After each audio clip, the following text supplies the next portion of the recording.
Seigneur de tous les seigneurs, le lion de la tribu de Juda, le vainqueur de tous les vainqueurs, les grands médecins, les guérisseurs, Adonai, Jéhovah Jireh, Jéhovah Nissi, Jéhovah Shalom, Jéhovah Shammah, Dieu fort, Dieu terrible, Dieu puissant.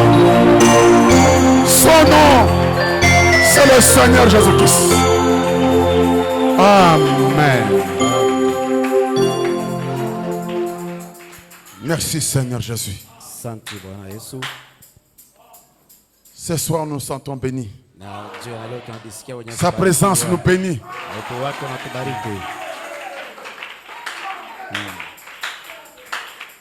Par la prière, si c'est des frères gracieux, je sentais que tout est sous contrôle.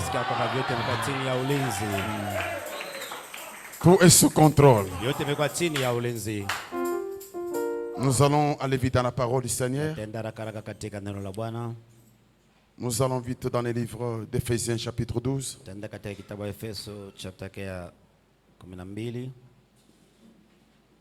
Pardon, Éphésiens chapitre 6. Verset 12 jusqu'au verset 14. Et Jacques chapitre 4 verset 7.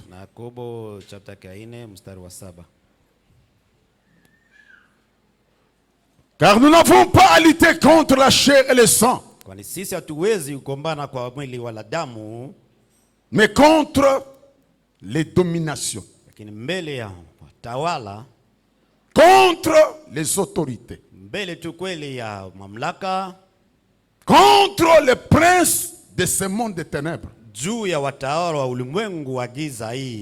contre les esprits méchants dans les lieux célestes.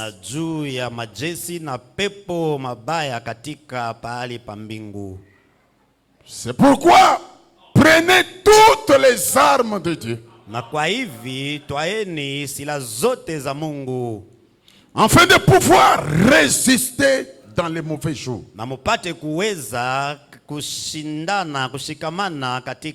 Et de tenir ferme après avoir tout surmonté.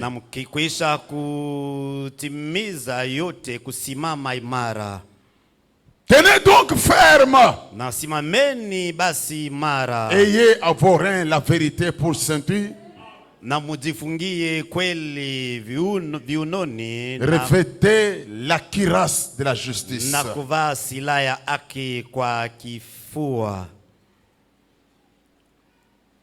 Jacques chapitre 4 verset 7. Soumettez-vous donc à Dieu. Résistez au diable et il fuira loin.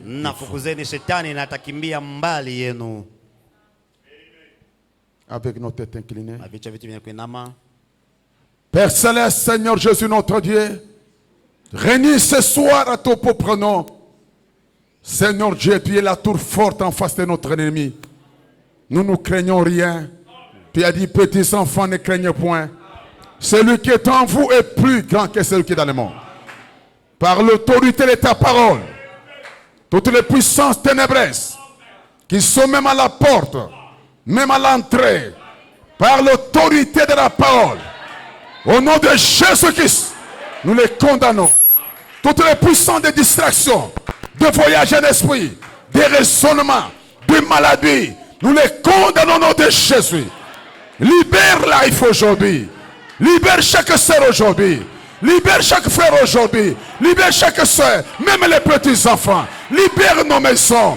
Priez Dieu, priez Seigneur, que ta présence règne ce soir pour ta propre gloire.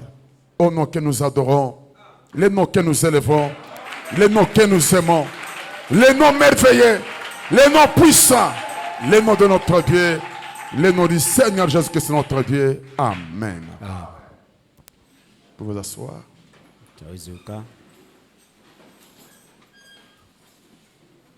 Ce soir, nous allons aller vite pour un peu encore prier le Seigneur vite. J'aimerais que chacun de nous soit un peu prêt ce soir. Les choses que nous vous parlons, nous ne savons pas d'où ça vient.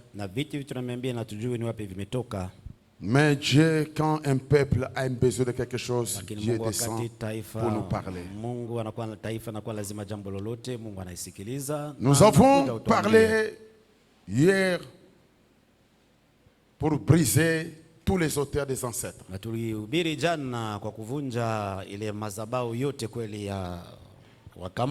Pour que Dieu fasse quelque chose, on doit détruire d'abord tous les liens.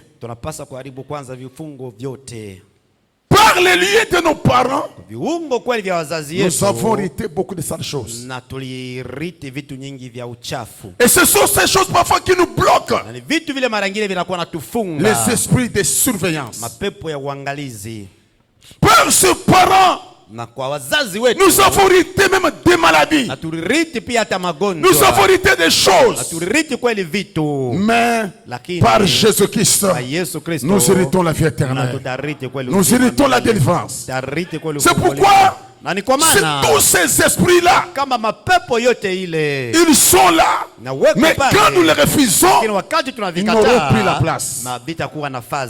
Frère Branham dit, les hommes meurent, mais leurs esprits ne meurent pas. Quelqu'un peut mourir, mais son esprit reste. S'il avait un mauvais esprit, ça va chercher quelqu'un d'autre pour rentrer, pour continuer à te tourmenter. Son âme peut être en tourment, en enfer, mais l'homme là, son esprit reste. C'est pourquoi il arrive parfois, ton grand-père qui est mort dans les péchés, il les retourne encore. Il te dit, j'aimerais te prendre, nous allons partir là-bas. Tu vas partir lui à où? Toi tu as écrit le message. Lui est mort dans les péchés. Il t'amène où? Ce sont ces esprits qui viennent tourmenter. Et Satan utilise ces esprits pour tourmenter les enfants de Dieu. Frère Branham dit, est-ce qu'aujourd'hui je vais parler sur l'espionnage de Satan sur le peuple de Dieu?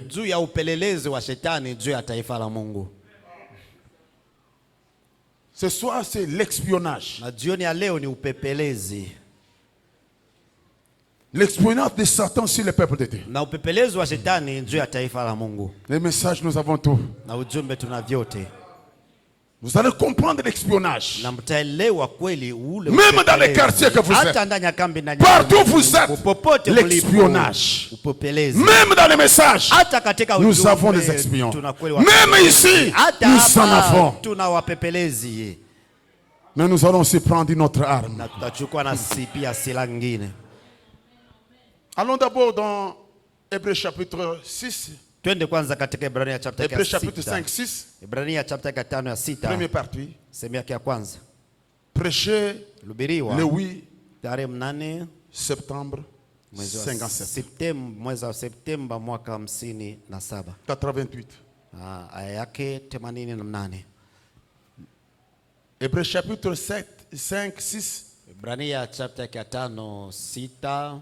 Prêcher le 8 septembre 57. 8 Septemba mwaka 57.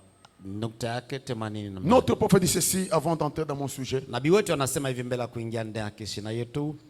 J'aimerais vous lire ça avant que nous puissions entrer dans notre sujet. L'espionnage de Satan sur le peuple de Dieu. Notre prophète dit ceci. Fais monter un peu, frère. Ok.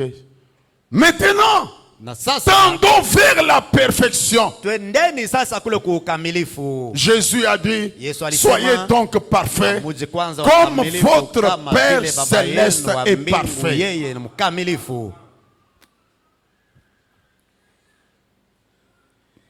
Et nous sommes tous condamnés. Peu importe ce que vous avez pu faire, nous sommes condamnés. Nous sommes nés condamnés.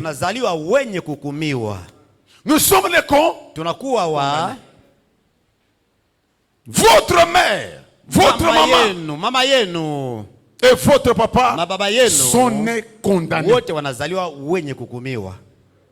Vous tous, Ninyi wote vos ancêtres, wakambo yenu étaient nés dans les péchés, walizaliwa katika dhambi, formés dans l'iniquité. jengwa katika uovu. Comment allez-vous donc obtenir cela? Namna gani kweli mliweze kupata ile? Alors comment allez-vous être parfait?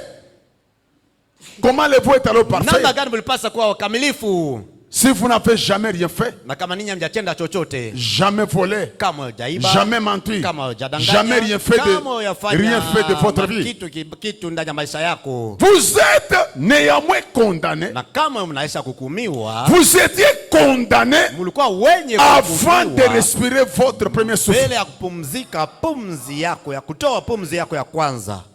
Avant de respirer votre premier souffle, Bila kutoa on pumzi était yako ya condamné. kwanza tulikuwa tunaisha kuhukumiwa. Vous étiez condamné. Mlikuwa wenye C'est kuhukumiwa, l'exact. ni haki. Vous étiez jugé par Dieu Mlihukumiwa na Mungu avant de respirer votre premier mbele souffle. ya kutoa mapumzi ya kupumua kwa ile pumzi yako ya kwanza. Pourquoi nous étions condamnés? Na kwa maana Car tulikuwa vous étiez jugés wenye à kuhukumiwa cause du désir sexuel de votre père et de votre mère. na kweli mlihukumiwa kweli kwa nia yenu ya kupatana kwa mwili kwa baba yenu na mama yenu. Qui, Nani wale par leur acte, wale kwa tendo yao vous ont amené ici sur la terre. na wale mileta nini hapa duniani.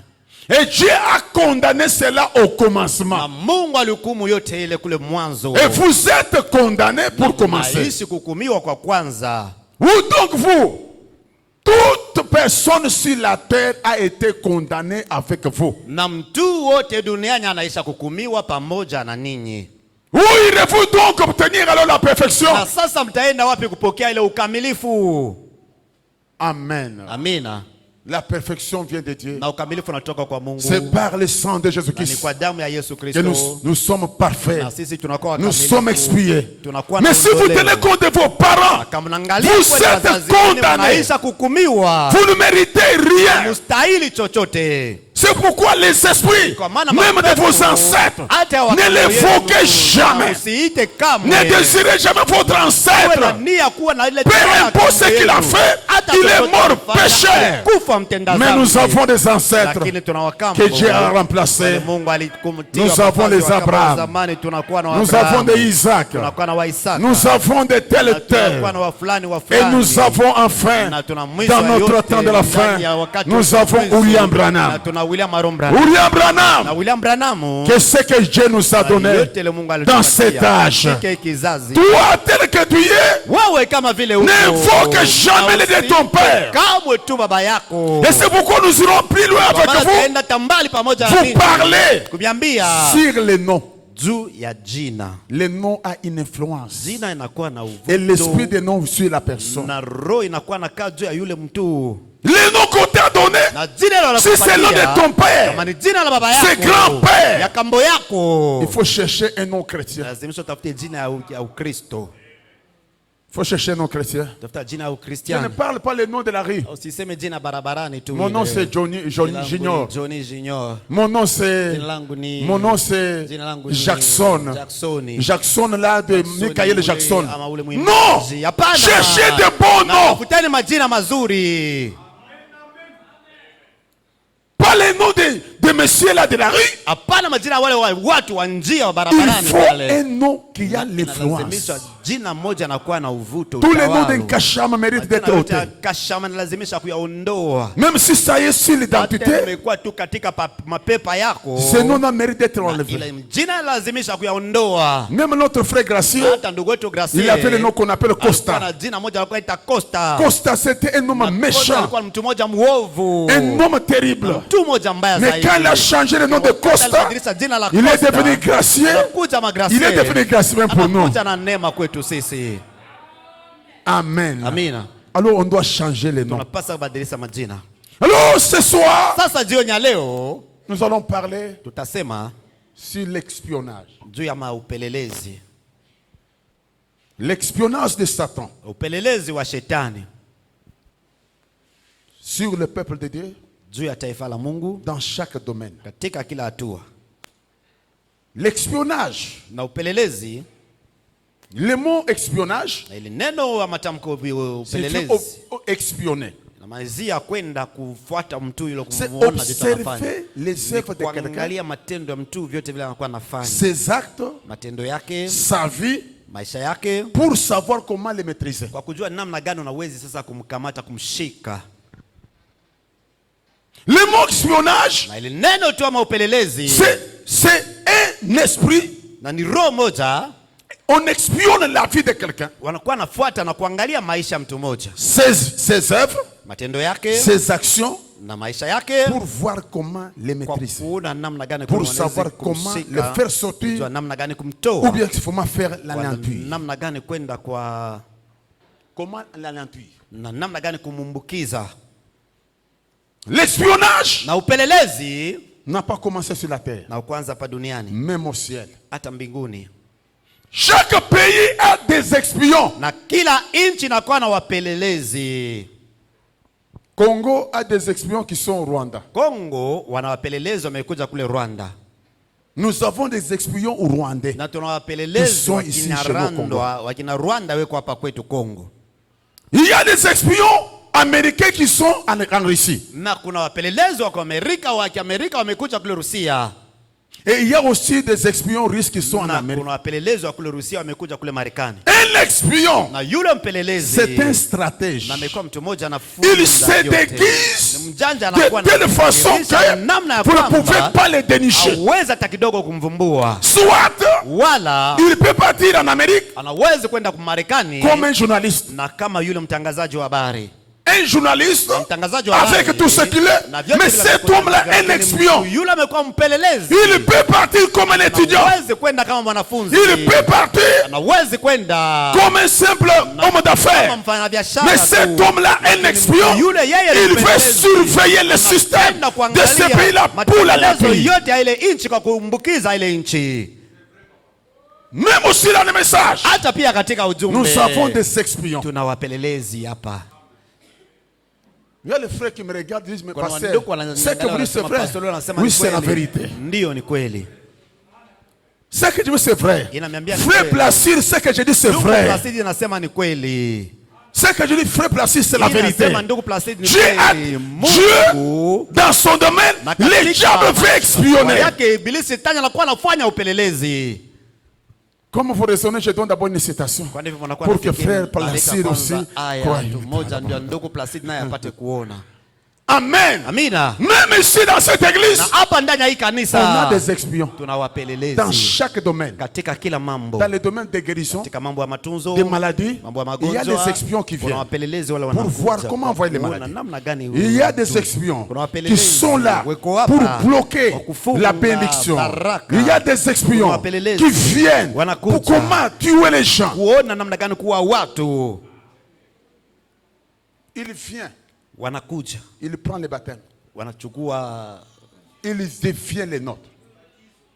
batizo, wanakuja wakati yetu. Mais frère Branham dit, Dubra nama anasema peu importe n'importe qui peut porter l'uniforme américain, hata mtu yoyote ule anaweza vala ile mavazi ya Kimarekani, cela ne me donne pas na confiance ile nipatie tumaini hata que moja cet homme-là c'est un kwamba américain. ule mtu yule ni Au moins si je Mmarekani. vois l'identité. Mpaka tu naona kweli jina lake. Frère Branham dit, Dubra nama anasema le seul signe, na ishara la moja seule tu, identité na qu'on jina peut moja tu reconnaître un tunaweza chrétien kutambua quand kama il est né Mkristo, de nouveau, wakati anazaliwa jipya, quand il est sauvé, wakati anashaokolewa c'est revêtu de toutes les armes de Dieu. na kuvaa masila zote za Mungu. Frère Branham dit ceci, Ndio maana anasema hivi, c'est revêtu de toutes les armes de Dieu. kuvaa kweli na kubeba masila zote za Mungu. Prêcher le 7 juin 62. Ilibidi tarehe ya 7 mwezi wa 6 mwaka 62, Paragraphe 21. aya yake 21. Je vais lire une partie de ce paragraphe. Tutasoma aya yake moja tu, Paragraphe 21, 22. aya yake 21 na 22. Notre prophète dit, Nabii wote wanasema, avant que je puisse lire la Bible, mbele nipate kusoma kwanza Biblia, et les espions viennent au moment qu'il y a quelque chose qui va aussi arriver. na wakati wapelelezi wanakuja ni kama kuna jambo moja nataka kufika. Tu peux faire monter, Naweza pandisha, tu peux faire monter. naweza pandisha. Paragraphe 21, Aya yake 21, c'est paragraphe 21. ni 21 tu. Il dit ceci, Anasema hivi, savez, dans cet état de guerre entre les nations, Mnajua kati ya hali ya mavita ya hii mataifa, il y a une grande guerre en cours au-delà de cela. na kuna vita moja mkuu inakuwa na yeshi, inakuwa naonekana pita ile vita inakuwa Et c'est la guerre entre Dieu et Satan. na imekuwa ni vita kati ya Mungu na shetani, Une grande guerre. na vita mkuu. Et c'était la première guerre, elle a fait beaucoup rage. Ni vita ya kwanza ilikuwa ukali kabisa, Tu avais commencé au ciel. ilianza mbinguni. Mais Lakini, je suis très content de ce que cela prendra fin bientôt. Na nimekuwa na furaha kwamba ile vita itamalizika sasa hivi. Alors, Sasa, tout sera terminé. na vyote vitamalizika. Satan a ses agents partout. Na shetani anakuwa na watu wake fazi yote. J'aimerais entendre un amen. Napenda sikiliza amen. Satan a ses agents partout. Na shetani anakuwa na watu wake fazi yote. Ils observent Wanaangalia et ils espionnent le peuple de Dieu. na wanafanya upelelezi kwa taifa la Mungu. Ils espionnent le peuple de Dieu. Wanakuwa wanafanya upelelezi kwa taifa la Mungu. Les actions de Dieu. Na matendo yote ya Mungu. L'ennemi est partout. Na ibilisi adui amekuwa popote. Il observe pour voir ce qu'il peut faire. Anaangalia kwa kuona na kujua nini anaweza kufanya. Alléluia. Haleluya. Satan a des agents. Amekuwa na watu wake. Des agents de renseignement. Watu wake wanakuwa wanampatia habari. Dans chaque pays. Katika kila nchi. Dans chaque province. Katika kila ama province. Dans chaque quartier. Katika kila kambi. Dans chaque commune. Katika kila dans chaque avenue. katika kila Satan a des agents partout. Wa kweli na watu wake. Ils peuvent être des sorciers, Wanaweza kuwa walozi, des magiciens, watu wachawi, des moqueurs, na wakuchekelea, des hommes méchants. watu Ces gens-là waovu. sont là. Wale watu wote Leur basi, problème, tatizo c'est yao, voir comment na t'éliminer. kuona namna gani watamaliza, watakuua. Même dans ta famille. Hata katika jamaa yako. Je dis même dans ta famille. Sema hata katika jamaa yako. Ils sont là. Wako pale. Quelqu'un peut venir de loin. Mmoja leo kutoka mbali. Il se fait comme ton ami. Anafanya kuja kama Mais or, rafiki yako, c'est un lakini espion. pia amekuwa mpelelezi. Ce soir, je vais dévaler. Jioni ya leo nitafunua. Ce soir, je vais briser les sept morceaux. Nitavunja mori wa saba. Quand je prends maintenant, les gens commencent à trembler. Wakati anachukua ikisina watu wanaanza kutetemeka. Ils sont partout. Wako popote. C'est pourquoi ils espionnent même ton mariage. Ni kwa maana wanakuwa tu wanafanya upelelezi hata kundoa yako. Frère Branham dit quoi? Ndugu Branham anasema nini? Fais descendre. Susa. Fais descendre. Il dit quoi? Anasema nini? Jusque là, fais monter frère. Palipandisha ndugu. Il dit quoi? Anasema nini? Merci Seigneur pour le prophète William Branham. Parce qu'il faut que je commence avec Branham. Lève-toi. Fais monter. Il dit jusque là. Mpaka pale. Il dit anasema ils espionnent les peuples de Dieu. Na wanaenda kufanya upelelezi kwa taifa la Mungu. Les actions de Dieu. Na matendo yote ya Mungu wanafuata. L'ennemi est partout. Amekuwa fazi yote. Il observe pour voir ce qu'il peut faire. Kuona pate kuvumbua na uweze kufanya nini. Nous en avons aussi. Na tunapia Nous sommes donc reconnaissants. Kweli na shukrani. L'ennemi est partout. Adui amekuwa fazi yote.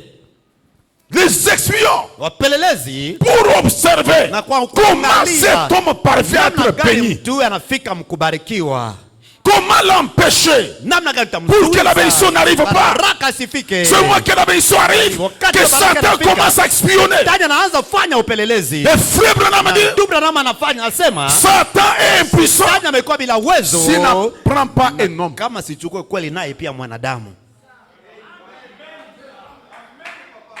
Ça, je vais déclarer les choses.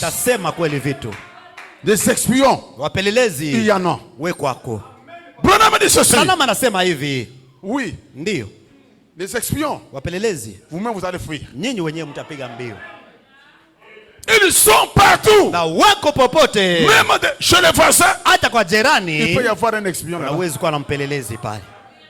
Même dans la parcelle où tu es, il y en a. Son problème c'est pour savoir comment t'avoir.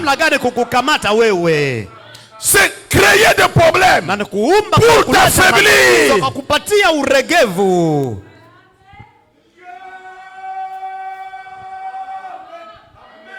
à l'église, kanisani, ils viennent wanakuja penser qu'ils seront sauvés, mais non, ils savent comment appliquer la technique pour affaiblir l'église. Mambo ya kupatia uregevu kanisa. Ça c'est mon prophète. Huyu ni nabii wangu.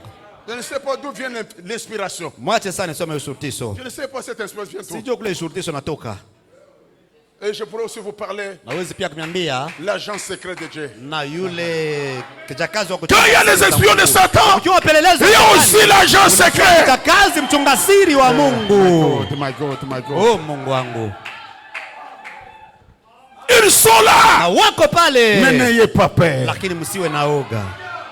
C'est pourquoi Branham dit, Kwa maana Branham anasema le septième saut, muri wa saba, le secret du septième saut, na siri ya muri wa s'il saba, était connu, na kama lijulikana, le diable na s'emparerait. shetani anaweza kuishika kuikamata.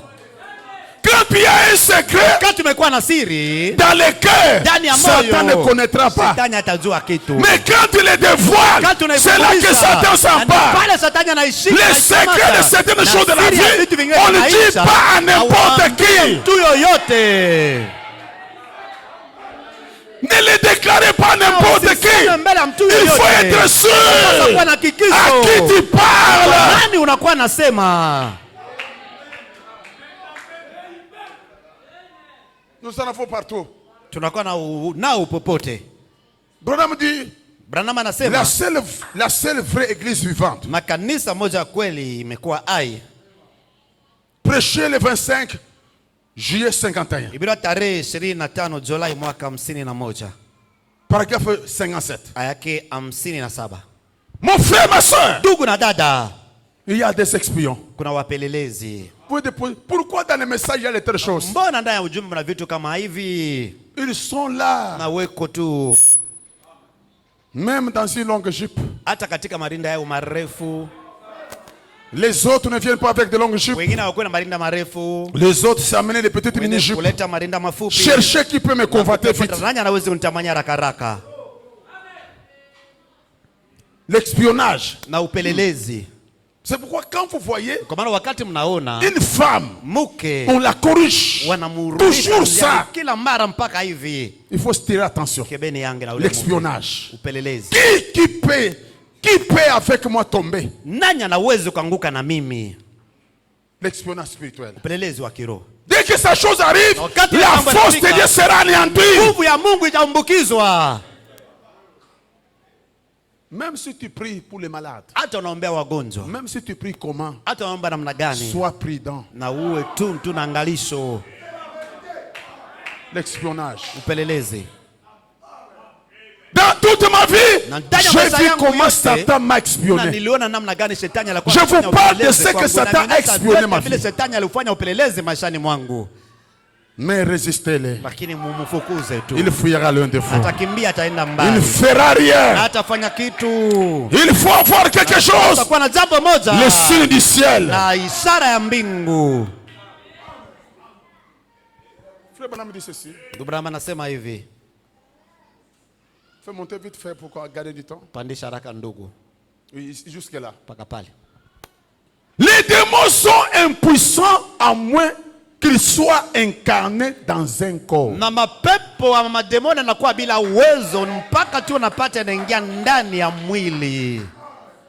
Les démons sont impuissants Mademoni yanakuwa bila s'ils ne uwezo sont pas incarnés dans kama un corps. haijaingia ndani ya mwili. Considérez les démoniaques de Gadara qui fait à la rencontre de Jésus. Naangalia ni yule mtu wa mapepo wa kule Gadara alikuwa akutana na Yesu. Ils ont dit, Na walisema envoie-nous dans ces pourceaux. tutume ndani ya nguruwe watoto. Ils n'avaient pas un corps. Na hakukuwa na mwili. Frère Branham dit, Ndugu Branham anasema, oh c'est vrai, fais monter vite. Pandisha haraka ndugu. Jésus a dit allez. Yesu akaenda. Les pourceaux ont fait des crises Na wale wa nguruwe kwale walipata magonjwa. que connaissaient les maniaques. Na ile magonjwa alikuwa na yule mtu wa Et bazimu. ils se sont précipités Na dans la mer wakaenda et se sont noyés. wakajitumbukiza ndani ya maji En faisant wakaokolewa. des crises juste comme l'homme. Na wakawa nalia kama mtu. Observez les deux garçons dans la Bible. Naangalia wale vijana wawili Bibliani. les vagabonds, na yule wa kuzunguka un ministre, na yule les fils mtumishi des sacrificateurs, na mwana yule mkuhani qui sont allés chasser na walienda kuwinda d'un homme, un démon, na kuenda kufukuza ama mtu mmoja un kumfukuza sort de mapepo, l'épilepsie. na alikuwa na mgonjwa akifafua. Acte 19. Na Matendo Ces 19 gens-là avaient vu Paul chasser les démons. na Paulo alifukuza mapepo, Ils avaient vu Jésus. na waliona pia Yesu. Alors ils ont dit à ces démons Walisema kwa ile pepo qui étaient dans l'homme. na ilikuwa ndani ya ule Les mwanadamu. démons étaient où? Na ile pepo ilikuwa wapi? Les démons étaient où? Pepo ilikuwa wapi? Les démons étaient dans l'homme. Na demoni alikuwa ndani ya Nous mwanadamu. te conjurons Na tunakuapia par Jésus na kwa jina la que Yesu Paul prêche. ule Paulo anahubiri, Sors. toka. Les démons ont Na répondu. ule demoni alijibu. Les démons aussi avaient Demoni répondu. pia alijibu. Les démons avaient aussi Demoni parlé. alisema. Et qu'est-ce que les démons ont Na dit? demoni alisema nini? Je connais Jésus. Najua Yesu. Je connais qui est Paul. Najua kile Paulo eko. Mais vous, Lakini nyinyi qui êtes-vous? mnakuwa wa nani? Et les démons Na ule demoni s'est rendu na maître de ces hommes alimwa wale watu et les a dépouillés de leurs vêtements. na aliwavua mavazi yao yote. Ils s'enfuirent dans la rue. Wakapiga mbio barabarani Nini? bila mavazi. Et c'est vrai? Na ni kweli. Eh bien, Na vizuri. ces démons sont toujours des démons. Yale mapepo yamekuwa mpaka mapepo. Ce soir. Jioni ya leo. Mais Lakini on les nomme d'épilepsie, wanaita kifafua. de surdité, Wanaita ukiziwi. mitité, Na cancer, cataracte. magonjwa Ce ya sont macho. les démons. Ni mademona. Quand ils Na sortent, wakati inatoka ils vont chez d'autres naenda kwa personnes. watu wengine. Est-ce que mon église est ici? Sasa yangu imekuja hapa. Est-ce que mon église est ici? Yangu iko hapa. Vous devez connaître Unapasa kujua quel esprit que tu chasses. roga unafukuza. Tu dois te Unapasa revêtir kuvaa de la puissance de Dieu. uwezo wa Mungu. Tu dois avoir la foi. kuwa na imani. Si tu n'en as pas, Kama arrête-toi. unapasa, simama, acha. Frère Branham dit, Ndugu Branham anasema en effet, kwa hivi beaucoup d'afflictions à travers la nation ce soir. na wengi mataifa nyingi kupitia mataifa nyingi jioni ya leo Ça se trouve dans l'affliction à cause de cela. wanakuwa na huzuni kwa ajili ya ile. C'est pourquoi, Kwa maana quand nous sommes ici, wakati tumekuja hapa qu'on les sache donc na tupate wapate que je ne kujua suis ile ya pas kwamba responsable mimi pour les sina critiqueurs. mtu nakuwa na mzigo ya wale watu wa kusimanga. je le suis seulement pour les croyants. Tumekuja tu na mzigo ya waaminifu. Ça ne s'approchera pas de quiconque croit que c'est que je dis la vérité. Na haitakaribia mtu yoyote anatamia kwamba inasema ni kweli. Ça ne peut pas s'approcher Haiwezi de kukaribia. celui qui croit William Branham. Celui qui me croit ce soir. Parce que Frère Branham a dit, votre délivrance dépend de la parole qu'on te prêche et de l'homme qui te prêche. C'est là que tu recevras la délivrance. Et même les démons doivent partir. Si tu crois à la personne qui te prêche, même ce soir, c'est un esprit. Nous allons les condamner. Nous allons les chasser. Au nom de Jésus-Christ. Jina la Yesu Kristo. Mon frère, ma soeur, Ndugu na dada, certains esprits mapepo mengine qui te vous tourmentent, linakuwa na mivuruswa, ce sont les espions. ni wapelelezi. Ils viennent Wanakuja vous rendre malheureux. wanamfanya mnakuwa waole, Tu manques la joie. wanakosa furaha, Tu ne sais pas travailler. na ujue kutumika, Tu ne sais pas dire amen. ujue kusema Tu ne sais pas faire.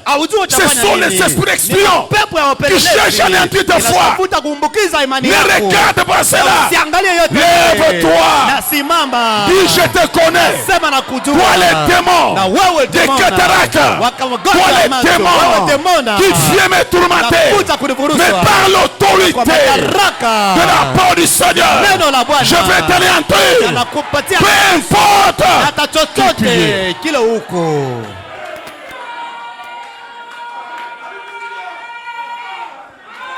Tel que je suis ici, Na kama vile nimekuja hapa par la grâce de Dieu, na kwa neema ya Mungu, les démons me connaissent. mapepo yananijua.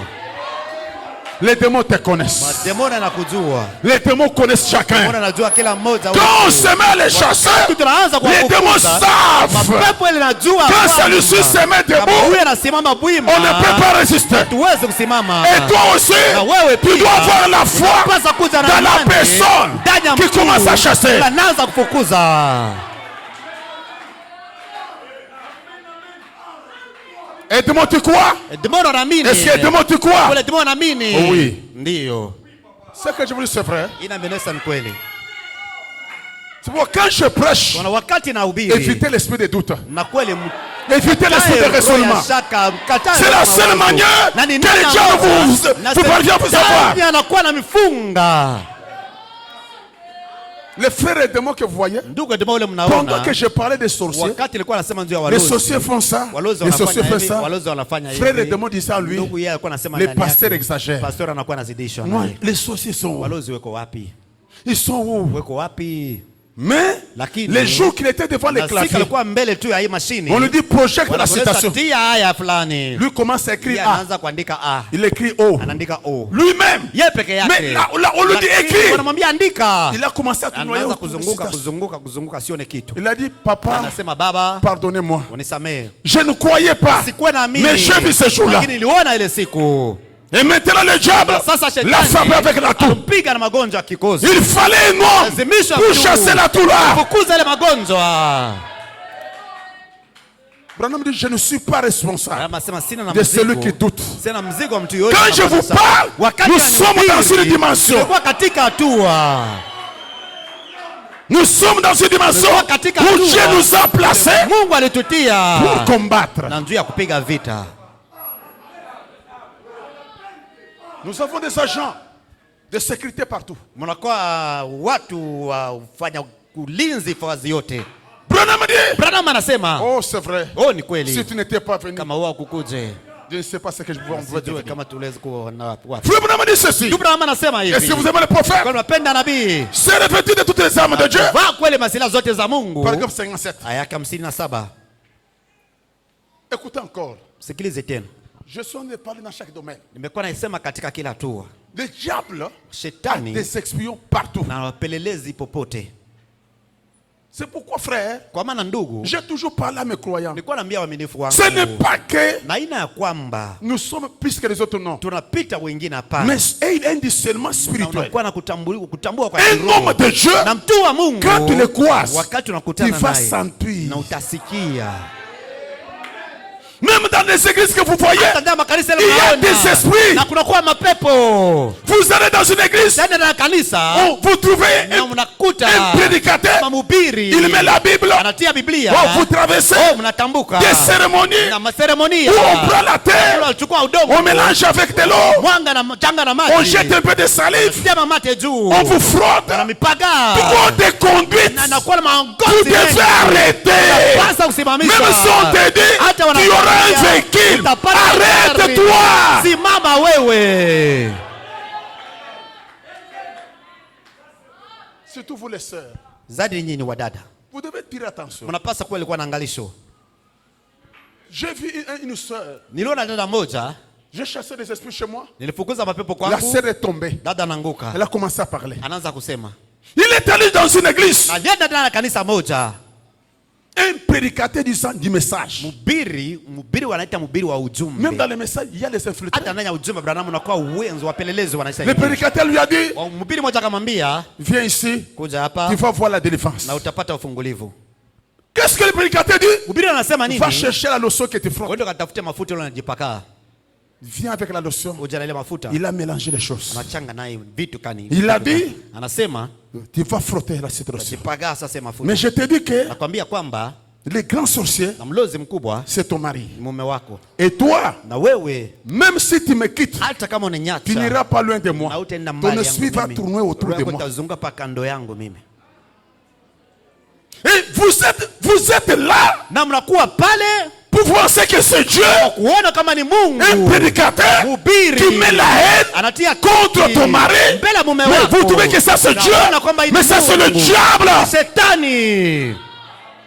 Tu ne peux pas lui donner pas l'audace. Hawezi kumpatia hata udari. Et l'église, Na kanisa on fait des cérémonies, anafanya maseremonia. Trop de cérémonies. Maseremonia tu. de piétiner la Bible, Nyanga Biblia. et de piétiner la Bible, Nyanga Biblia. de mettre les choses sur la Bible, Biblia, mamaji juu ya Biblia. couper la feuille de la Na Bible, kukata majani te donner de l'eau pour boire. Ça ce n'est pas Dieu. Haina Mungu. Frère Branham dit, il y a certaines choses qu'on peut d'abord arrêter. Wanaweza kwanza kusimamisha. Dieu nous a donné l'autorité, Mungu alitupatia mamlaka, la madaraka. parole. Ni neno. Dieu peut nous donner des conduites, Mungu anaweza kutupatia mais maongozi. ça ne devient pas perpétuel. Lakini haiwezi kuwa kila mara. Ça ne veut pas perturber toi. Haina kila mara tu. Une conduite. Ongozi, Non, allez prendre. wewe ndo kachukue. Le ngombo. Ama mulenda. Mulenda. Prépare la chair. Napiga huku mimbali huku. On prépare le mulenda à la chair. Wanapiga mlenda kumimbali. On prend une feuille de la Bible. Wanachukua On papia coupe pa on met Biblia là-bas. wanakata wanatia ndani. On dit venez manger. Ale mkuje mkule. Mais ça c'est la pire sorcellerie Lozi. qu'on vous donne à l'église. Wanapatia kanisa. Et toi, Na tu es wewe assis umeisha dans cette keti église-là. ndani ya ile kanisa. Quitte cette église. Toka ndani ya ile kanisa. La plus grande force que Dieu nous a donnée, Na nguvu mkubwa ile Mungu c'est la alitupatia parole. ni neno. Dans la parole, nous avons l'autorité. Katika neno tuna madaraka. Tel que je suis ici, Kama hivi nimekuja hapa, le Satan connaît Shetani anajua l'autorité de la parole madaraka ya neno et de la na prière. maombi. Et comment on peut les chasser? Kana wanaweze kumfukuza. Non, je suis parti à l'église. Nilienda kanisa, Cette sœur-là, dada yule elle vient de divorcer avec son mari. anatoka kuvunja ndoa na mume À wake cause de cette kwa ajili incantation-là. ya ile ama madawa. Ce sont les walipata. esprits ancestrales Mapepo ya wakambo qu'on arrange au nom du message. tengeneza kando ya On ujumbe. dit nous lisons Branham. Wanasema Mais tusome derrière là, Branham. ce n'est pas Nyuma Branham. yake haina Branamu. Frère Branham dit ici. Ndio Branham anasema. Que font-ils une fois entrés? Na watafanya nini mara moja wanaingia? Quand les espions sont entrés, Wakati ile mapepo inaingia itafanya Qu'est-ce nini? qu'ils font? Itafanya nini? ils essaient de vous amener. Wanapima kweli kumipeleka. Point, point, point, point, point. Nukta nukta nukta. Ce sont les espions de Satan Ni wapelelezi wa shetani qui vous disent aussi wananiambia pia les jours des miracles sont passés. siku ya miujiza ilishapita. Frère, Ndugu, vous allez où? mnaenda wapi? Là on dit que Wale wanasema le Saint-Esprit n'existe pas. Roho Mtakatifu haipo. Oh, ils arrivent trop tard pour ça. Wanafika baadaye juu ya ile Nous sommes bien avisés. na tunaisha kusopeshwa vizuri. Oui. Ndio. Que votre cœur soit béni. Moyo wenu ubarikiwe. Nous sommes bien avisés. Na tunaisha Oui. kusopeshwa vizuri ndipo. Arrivé dans une église, Fika ndani ya on ne kanisa. conduit pas les gens au baptême du Uongoze watu Saint-Esprit. kubatizwa ubatizo wa Roho Mtakatifu. Des années. Miaka na miaka. Les gens n'expérimentent pas les Watu Saint-Esprit. waonje Roho On veut Mtakatifu. seulement chercher. Anamesha mtafute tu. Attention aussi. Kebeni yange nao ninyi pia. Branham dans son église, Ndani ya kanisa il a lake, conduit les gens au baptême du aliongoza Saint-Esprit. watu ubatizo wa Roho Mtakatifu. Les gens ont palpé. Watu waliona. Les gens ont goûté. Watu walipima. Mais depuis que le prédicateur Tangu prêche unahubiri na ubiri. le Saint-Esprit, Roho les gens ne Mtakatifu, sentent jamais. watu wasikie Roho Mtakatifu hata kidogo. Toujours parole, parole, Mpaka parole, neno, parole, neno, parole, neno, parole. neno. Il y a aussi un faux là-bas. Kuna yaongo pale. La parole doit se manifester. Neno linapaswa kuonekana. La manifestation comme les jours de la Pentecôte. Kuonekana kama siku ya Comme Pentecoste. Branham Kama tabernacle. vile Branham Vous Masani. sentez comment le Saint-Esprit Namna gani sillonne. Roho Mtakatifu inazunguka. Branham dit ce sont les Branham géants. anasema ni watu warefu.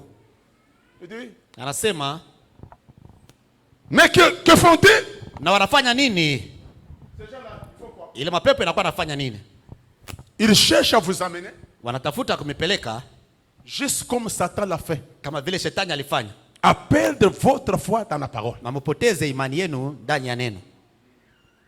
Ils essaient de dire, Wanapima kusema les jours des miracles sont passés. siku ya miujiza inaisha kupita. C'est un travail mental. Na ni kazi tu ya Il kichwa. n'y a rien. Muna kitu. Toutes ces choses, Vile vitu vyote ils cherchent à minimiser wanatafuta kweli toute la gloire, kupunguza tout ce utukufu qui est bien. wote. Vyote vimekuwa vizuri. Oh! Bénédiction divine. Matunzo ya Mungu. Ça n'existe pas. Hayupo.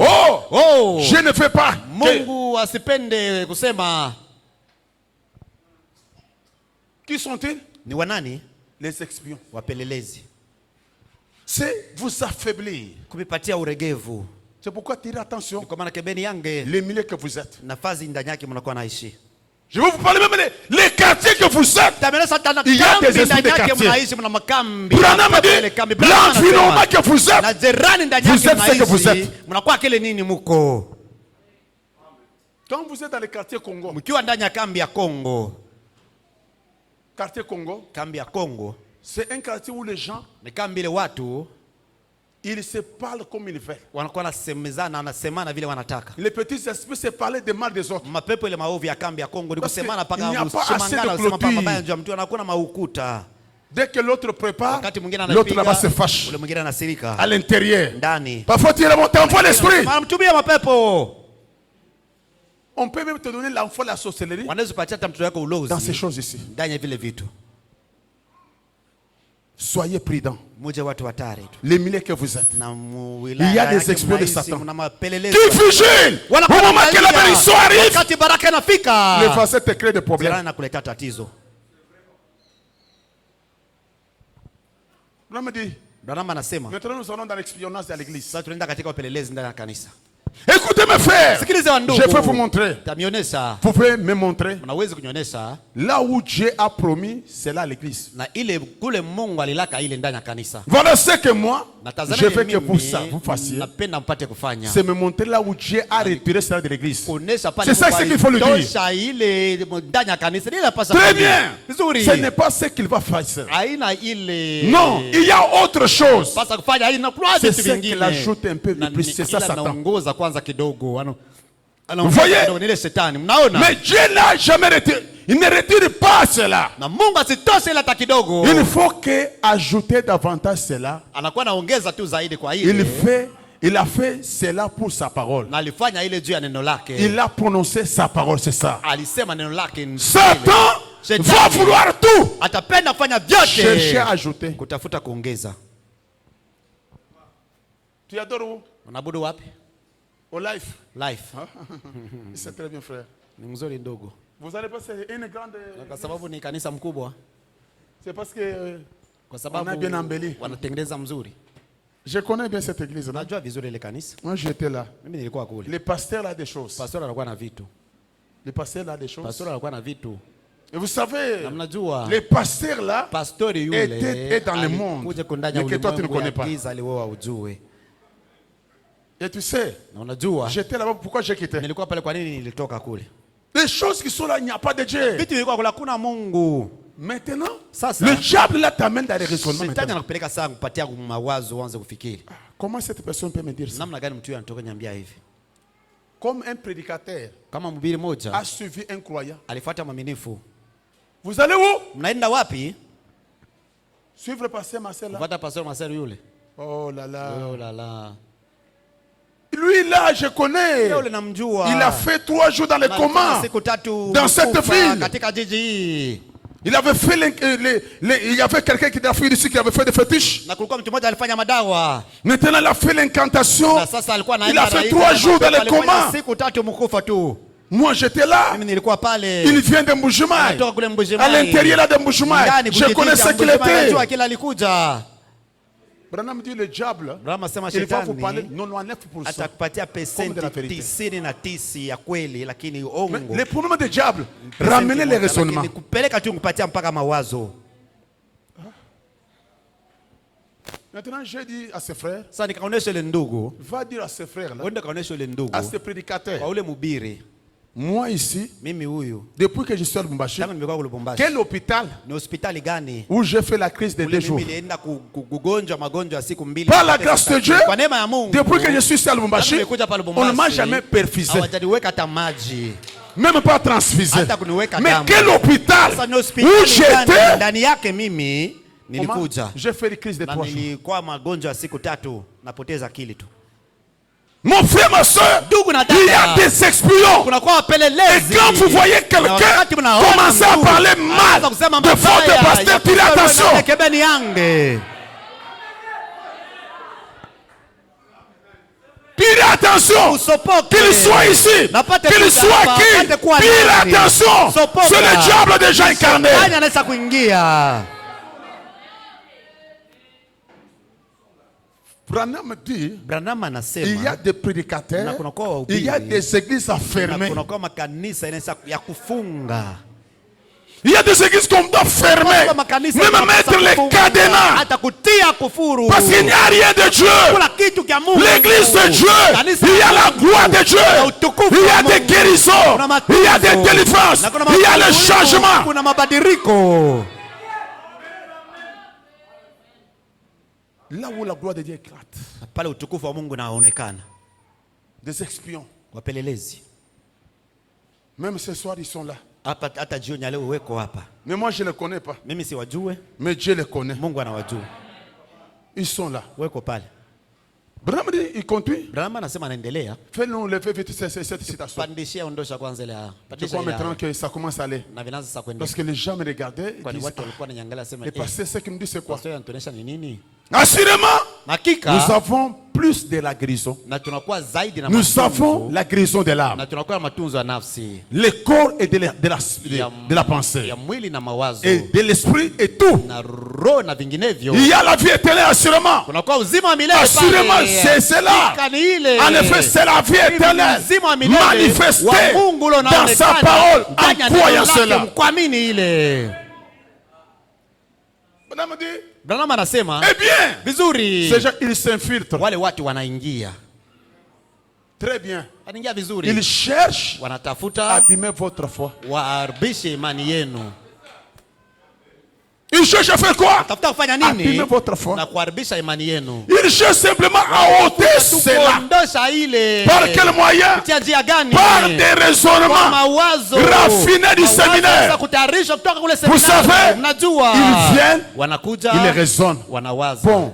vizuri. Écoutez ça. Msikilize hii. N'est-ce pas donc raisonnable? Haina hii mawazo ya Ne kutia pouvez pas mawazo hii. juste vous représenter. Huwezi tu kuwa hapa kama À l'époque de Jésus, wakati ils wa ont fait la Yesu, même chose. walifanya namna moja Ils moja. viennent Wanakuja et disent, na wanasema, n'est-ce pas raisonnable? haina tu ya mawazo hii. Ici, nous ne raisonnons Hapa pas. sisi hatuwazi. Ici, nous nous croyons. Hapa sisi tunaamini. Ce que Dieu dit de faire, nous allons le faire. Sisi tutafanya. Quand Dieu dit confesse, Wakati Mungu anasema kiri, je confesse cette ninakiri hii année mwaka, que je vais réussir. kwamba nitaweza. Je confesse cette année Nakiri hii mwaka que hii, je dois faire à kwamba Dieu napasa les kuweza. meilleures choses. Kuanzia Mungu Peu vitu importe vizuri, l'échec, hata izuru je ne recule kushindwa. pas. Sitarejea Je nyuma. dois confesser. Napasa ukiri. Je dois remplir mon chèque. Napasa kuandika sheki yangu. Ndugu, Vous allez remplir le chèque. mtaandika sheki. Et ça, c'est... Hivi ni Ce sont des choses, frères. hii ni vitu ndugu. Pourquoi raisonner? Na mbona kutia mawazo? Dans le domaine de Dieu, on croit. Katika mambo ya Mungu wanaamini. Quand on nous lit une citation de Frère Branham, Watu wanasema haya et moja si tu c'est la vérité, nous disons Amen. tunasema amina. On n'a pas raisonné. Kuna mawazo ya kutia pale. Satan. Shetani. C'est vrai, c'est vrai. Oh, ni kweli, ni kweli. Il est terrible Yeye ni mtu wa mbaya kabisa, hatari dans les raisonnements. katika mawazo. C'est ce qu'il fait. Na nili anakuwa anafanya. C'est pourquoi Frère Branham dit, Kwa maana ndugu Branham anasema, mettez le paragraphe 48. tia aya yake 48. Ça, c'est prêché en 1900. Non, toujours là-bas. Mpaka pale tu. Il y a des géants Na kuna kwa watu warefu, intellectuels wakili tu. qui sont dans les messages. Wako ndani ya ujumbe. Ils peuvent vous prêcher bien la parole. Wanaweza kuhubiri vizuri Mais à neno. la fin, il n'y a rien. Lakini mwisho wa yote hakuna kitu.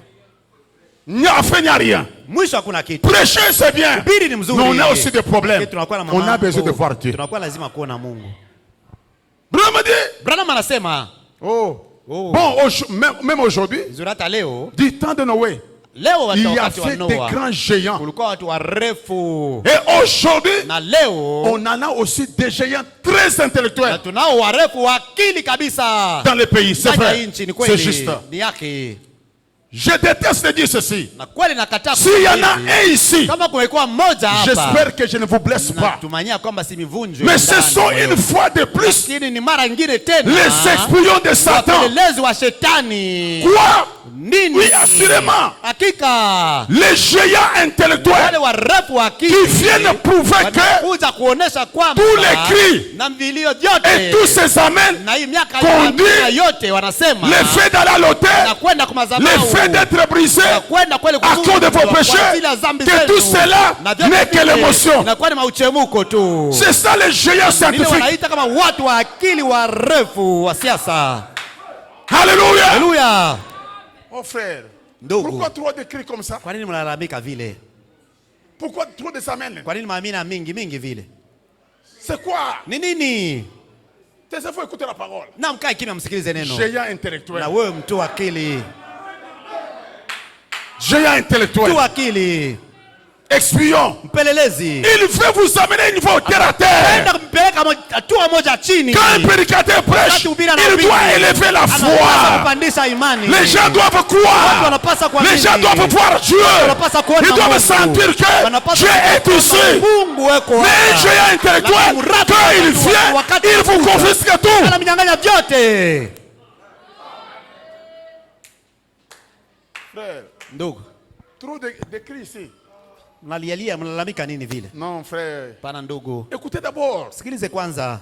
Les cris là, frère. Kulalamika kuna Branham ndugu. dit- Branham anasema Les cris, ça ne suffit pas être sauvé. kulalamika ina ishara Chaque kwamba chose unakuelewa a kila sa place. kitu na nafasi yake. Frère, Ndugu, vous priez comme les pentecôtistes. naomba kama Wapentekoti. Qu'est-ce que vous cherchez? Mnatafuta nini? Trop de prières. Maombi mingi. Votre pasteur vous Na amène où? pastor unanipeleka wapi? Trop de prières. Kama maombi mingi. Trop de jeûnes. Kufunga chakula. Pour faire quoi? Jua kufanya nini? Nous sommes déjà Sisi dans les tunaisha milléniums. kufika miaka 1000. Là où le trône est Kule kiti ya descendu. enzi inaisha shuka. Nous sommes autour du Na tumekuwa trône. kando ya kiti ya enzi. Expions de Satan. Mpelelezi wa shetani. Ne discutez pas beaucoup. Sibishane zaidi naye. Son problème, Na mambo c'est yake affaiblir ta na foi. kupolesha imani yako. Kuregeza imani yako. Quand le Messie là part, Wakati yule Bwana anaenda, tu sens que unasikia kwamba l'onction de prière part. mafuta maombi inapotea. Même la joie d'entrer dans la présence Hata de Dieu, ça furaha part. kunyana ya uwepo wa Mungu inapotea. Quand tu quittes ce Messie-là, Wakati unaacha tu ule sens Bwana, que le feu de Dieu unasikia part. kwamba moto wa Il y Mungu a un ça ne va pas. unazimika, kuna jambo moja endeke. Branham dit, Branham anasema nous devons aller sisi tunapaswa là où il y kwenda a les amens, pale pana maamini, là où il y a les pale alléluia, pana haleluya, là où il y a les cris, pale pana malalamiko, là où il y a la joie. pale pana C'est furaha. là que Dieu Ni pale descend. Mungu anashuka. L'espionnage. Pelelezi. Mes frères et sœurs, Ndugu na wadada, mes frères et sœurs, wa ndugu na l'espionnage wadada, est entré dans le message. na upelelezi unaingia katika ujumbe. L'espionnage est entré dans le Upelelezi unaingia message. katika ujumbe. Nous avons des agents secrets, Na tuna watu wa kuchunga siri même ici, hata hapa, même dans notre ville. hata ndani ya jiji yetu. Leur problème, ce Na n'est pas tatizo amener yao les gens à être haina sauvés. kupeleka watu Leur problème, waokolewe. c'est le ventre. Mambo yao tu ni tumbo. Mais derrière, Na nyuma, frère Branham a dit, ndugu Branham anasema, la bouche parle, frère Branham, kile unasema ndugu mais Branham, le cœur, lakini c'est moyo autre chose. ni vitu vingine. Quelqu'un divorcé 5-3 fois. Na mtume ya kuvunja ndoa mara 5 tatu. Quand vous lui parlez, mets-toi assis. Wakati mnamwambia kaa Il se chini, fâche. anasirika. C'est quelqu'un-là, Na mtu yule il prêche par-ci par-là, anahubiri huku na kule, non pas pour amener les gens à te hapana sauver. njia ya kupeleka watu waokolewe. C'est comme le mercredi passé, Kama ile mkazi tatu iliyopita Jumatano, le pasteur termine à prêcher, pastor anamaliza kuhubiri, un prédicateur vient hubiri moja anakuja dans mon bureau. ndani ya ofisi yangu. Pasteur, je viens de la Zambie. Pastor anatoka kule Zambia. Je suis entre Nimekuwa Ndola kati ya et Ndola Lusaka. na Lusaka. C'est comme si je vais craindre parce qu'il Na vient de ni kama Lusaka. ataogopa kama anasema kusema ndio anatoka Lusaka Zambia. Je suis venu dans cette ville. Nakuja katika jiji hii, Dieu, le Saint-Esprit m'a dit Mungu Roho Mtakatifu de venir ananiambia d'abord ici. nikuje kwanza Je dois hapa. commencer ici. Napasa kwanza hapa. Ça, on appelle Dika Makama Hapo Jamunyum. anasema ile rika makama ya Wakasai. Amen. Amina. Ça, c'est Dika Makama. Hii ni rika makama ya Wakasai. Ça, c'est quelle audace. Na ni hodari gani? Le Saint-Esprit doit Mtakatifu parler à travers les pasteurs dans son église. ndani ya kanisa lake. Le Saint-Esprit, Na Roho s'il veut Mtakatifu, faire quelque chose, kama anapenda il kufanya passe jambo par moja, les pasteurs. inapitia kwa Et le pastori. pasteur t'appelle. Pastori Mais toi, anakuja. tu dis, Wao le wanasema, Saint-Esprit m'a dit, Roho Mtakatifu ananiambia. je commence ici. Mimi naanzia hapa. Je voulais partir à Colossi. Napenda kwenda Kolwezi. Le Saint-Esprit m'a dit, c'est toi. Roho Mtakatifu anasema hapa. Je l'ai regardé dans mon bureau. Kamwangalia ofisi Et dit, yangu. merci, pasteur. Nasema asante pastori. Prends l'argent de transport. Chukua ila transporti. Donne le numéro au diacre. Patia namba yako, Je namba vais wa te shemasi. chercher. Takutafuta. Dans le calme. Na mkimya tu. N'ayez pas peur. Msiwe na Un frère hoga. vient te chercher le mariage. Ngoja kwa utafuta njia ya ndoa. C'est le Saint-Esprit qui m'a Ni envoyé. Roho Mtakatifu ananituma. Sœur, Dieu m'a montré. Dada, Mungu ananionyesha. Ferme ta bouche. Funga kinywa yako. D'associer Dieu. Na Dis que kutia c'est Mungu bila moi. kusema ni mimi. Mettez d'abord Dieu à côté. Tia kwanza Ce Mungu n'est pas Dieu pembeni. qui cherche le Haina mariage. Mungu anatafuta C'est toi qui ndoa. cherches ton Mungu mariage. anatafuta ndoa yako. Ferme ta bouche. Funga Oh, kinywa Dieu m'a yako. dit. Bwana Mungu ananiambia. Si c'est Dieu, Kama ni tu Mungu. vas dire après. Na Mais utasema comment baadaye. c'est moi? Anza mimi. La sœur aussi regarde. Dada naye anaangalia. C'est le Saint-Esprit qui lui a dit. Ni Roho Mtakatifu inamtuma. C'est qui t'a dit? Nani Et alikwambia? c'est le Saint-Esprit qui te Ni parle ou Roho c'est un homme? Mtakatifu anasemezana na wewe, ni mtu anasemezana na wewe. Sœur, si tu refuses, Dada, kama unakataa, le mal que tu vas voir, ole lo utaona, tu vas voir. utaona. Dieu m'a montré. Mungu ananionyesha. Si tu refuses, Kama unakataa, tu vas mourir dans une année. utakufa mwaka mmoja. Ça, moi je dis non. Mimi nasema pana. Tu dois dire non. Sasa usema pana. Amen. Amina. Soyez des fils spirituels. Wana wa binti Ne tremblez pas. Tous les garçons ici ne sont pas venus pour aller au ciel. Ils sont venus. Il y a des espions. Kuna wapelelezi.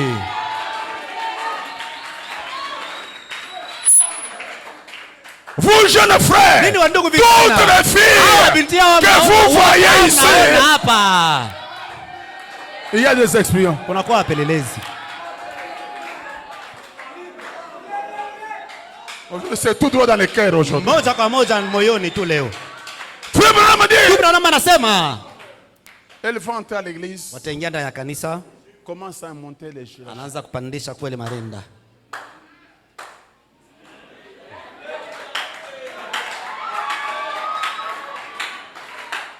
C'est comme si elle prie. Naona kama naomba Les jours suivants, siku ijayo une fente. na mpasua mfante hapa mrefu paka huko. Qui est-ce que je vais envoûter? Mitaloka nani sasa? Nitaloka nani? Non, elle me dit, je sais qui je vais envoûter. Natafuta mtu ule mitaloka. Quand elle vient ici à genoux, Wakati anakuja hapa kwa magoti, elle met les mains en l'air. anaweka mikono juu. Toi dans le cœur, Wewe moyoni, je vais voir le passer pour cette sœur. taona pastori nje ya ule dada yule. Expions. Mpelelezi. Expions. Mpelelezi. Amen. Amina. Mon frère, ma soeur, Ndugu na dada, l'expion de Satan, mpelelezi wa même shetani chez toi à la maison. hata kwako nyumbani. Quelqu'un vient. Mtu mmoja anakuja, Non, je suis ton frère. wewe nimekuwa ndugu Je vais yako, rester. nitabaki. Mais tu ne connais pas Mjue la mission pour laquelle na kazi ile le Messie vient. anakuja nayo. Le Messie arrive chez toi. Hata ule bwana anafika kwako. Petit frère, oh mdogo yangu, ou bien grande soeur, ala dada yangu, comment c'est pour avec ta femme? na anza kwanza na mke wako na tatizo na mke wako. Tous les jours, Kila siku ta femme a fait. mke wako alifanya, Ta femme a fait. mke wako alifanya. Je vais vous lire quelque chose. Tamisoma kitu moja. Avant, quand Dieu donne une promesse, Wakati Mungu analeta Satan ahadi vient. moja, shetani anakuja. Projectez-moi Zacharie chapitre 3. Ile kweli Zakaria chapter ya 3. Zacharie chapitre 3. Na Zakaria chapter ya 3. Parce que nous allons chasser les esprits du quartier. Kufukuza mapepo yote ya kale. Là où vous êtes, Na pale umekuja. quand tu commences à prospérer, wakati unaanza kustawi, Satan se lève shetani anasimama pour te condamner. juu ya kukuhukumu. Zacharie chapitre 3, commençons Zakaria avec chapitre 2 d'abord. tuanza mstari wake wa Vous allez comprendre. mtaelewa. Nous sommes dans la Bible, nous allons chasser les démons. Tuko sasa katika Biblia tutafukuza mapepo. Aujourd'hui, Leo le diable saura aussi shetani naye atajua kwamba que tous les plans dévoilés. na matengenezo yote yanashavunuliwa. Écoutez, Usikilize verset 14. mstari wa 14. Écoutez Zacharie. Sikilize Zakaria. Zacharie chapitre 2. Zakaria chapter ya 2. Oui. Il n'y a pas? Non, non, je dis Zacharie chapitre 3. 2 d'abord. On commence chapitre 2, verset 14. Qu'on ne t'envoie pas les esprits qui étaient venus, Wasiutumie mapepo na wewe. qui étaient chez les frères là. Ile ilikuwa kwa ndugu yule. Je dis Zacharie chapitre 2, on commence chapitre 2. Na tunaanza chapter yake ya 2. Chapitre 2, verset 14. Chapter yake ya 2 mstari wa 14. Il n'y a pas 14. Hakuna mstari wa Ok, 14. c'est moi qui me suis trompé alors. Mimi najidanganya kweli. Alors, fais monter. Pandisha kwanza, Ouvre seulement. fungua tu. Ok. Fais monter vite. Pandisha Presque haraka à la fin là. na mpaka kule chini kumwisho. Ok. Fais monter. Pandisha, Ok. Fais descendre. shusha. Si c'est moi qui suis trompé, je vais voir. Najidanganya nitaona kwanza. Zacharie là. Fais descendre encore. Shusha tena. Nous allons même 12. Twende 12. Encore. Shusha tena. Ok. Nous allons avoir l'histoire dans verset 10. Na mstari wa 10. Dieu donne la promesse Mungu analeta ahadi aux enfants d'Israël. kwa wana wa Israeli. Poussez des cris d'allégresse et réjouis-toi, Panze kweli masauti ya furaha na mfurahi fille de Sion. na binti wa Sayuni. Car Kwa maana voici je viens. tazama mimi nakuja. J'habiterai au milieu de toi, Nitaishi kati yako. dit l'Éternel. Bwana wa milele anasema. Beaucoup de nations mataifa mengi s'attachera à l'Éternel à ce jour-là et deviendront mon peuple. J'habiterai au milieu de toi et tu sauras que l'Éternel des armées m'a envoyé vers toi. L'Éternel postulera Juda comme sa part dans la terre sainte et il choisira encore Jérusalem.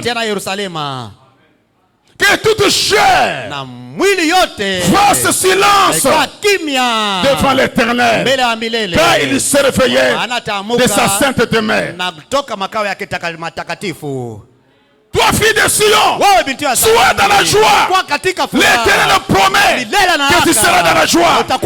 Tu vas voir la gloire de Dieu. Il va se manifester. Il va faire les choses. Sois dans la joie. D'autres nations viendront ici. Parce que l'Éternel, il s'est levé sur sa sainte demeure pour te parler, pour te livrer. Life. Sois dans la joie. Dieu va te délivrer. Dieu va changer. Quand Dieu donne le message, quand Dieu parle, Satan vient. Chapitre maintenant 3. Écoutez maintenant l'histoire. Quand Dieu promet une promesse, Satan vient. Écoutez. Il me fit voir Josué, le souverain sacrificateur debout devant l'ange de Dieu. Et Satan se tient à sa droite pour l'accuser. Verset 2 dit, l'Éternel dit à Satan, que l'Éternel te réprimande. Satan, que l'Éternel te réprime. Que l'Éternel te réprime. Lui qui a choisi Jérusalem. N'est-ce pas là? Et tu sois arraché au feu. Quand Dieu fait la promesse, Satan se lève. Il dit quoi? Israël ici a fait très mauvaises choses. Israël ici ne mérite pas la promesse. Israël ici ne mérite rien. Il voulait accuser. Mais maintenant Josué dans la vision dit que Dieu te réprimande. Mais Israël, Dieu l'a arraché du feu. Dieu l'a sauvé. Pourquoi tu dis ça? Dites ici. Alléluia. Ce matin et ce soir, Satan viendra. Toi ici, tu seras béni. Toi, même si on dit les gens qui seront bénis, toi aussi. Toi, dis à Satan non. Je suis l'un d'entre eux. L'Éternel m'a choisi. L'Éternel m'a choisi. Je vais me sauver. 2022, je suis sur la liste.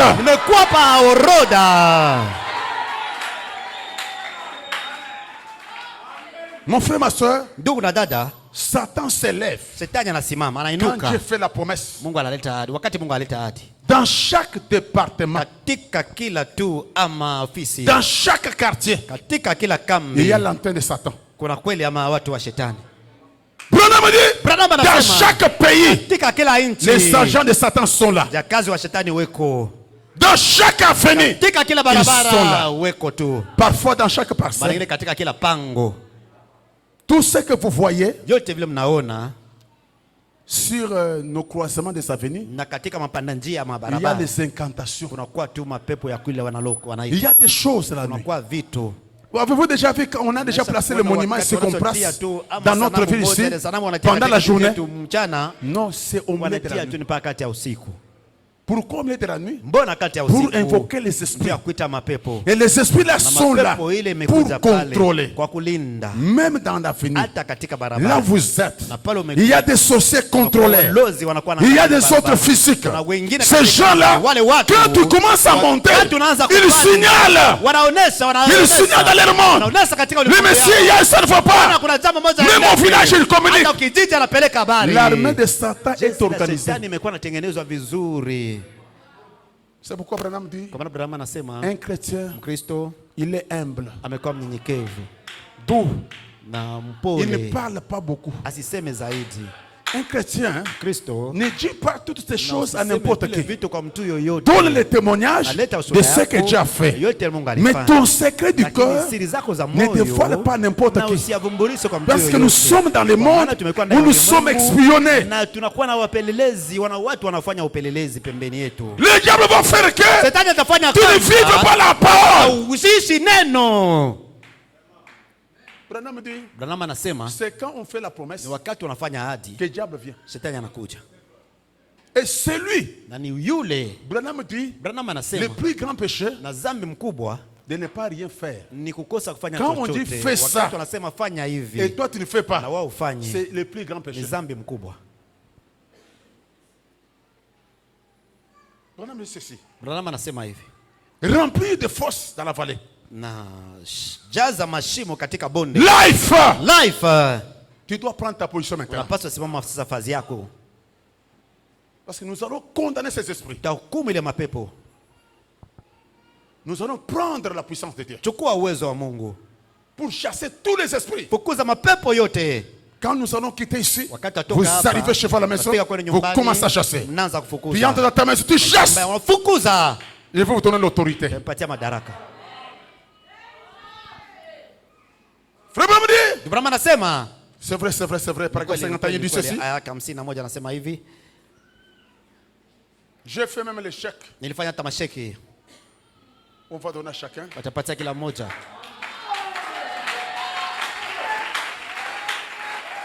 Amen. Amina.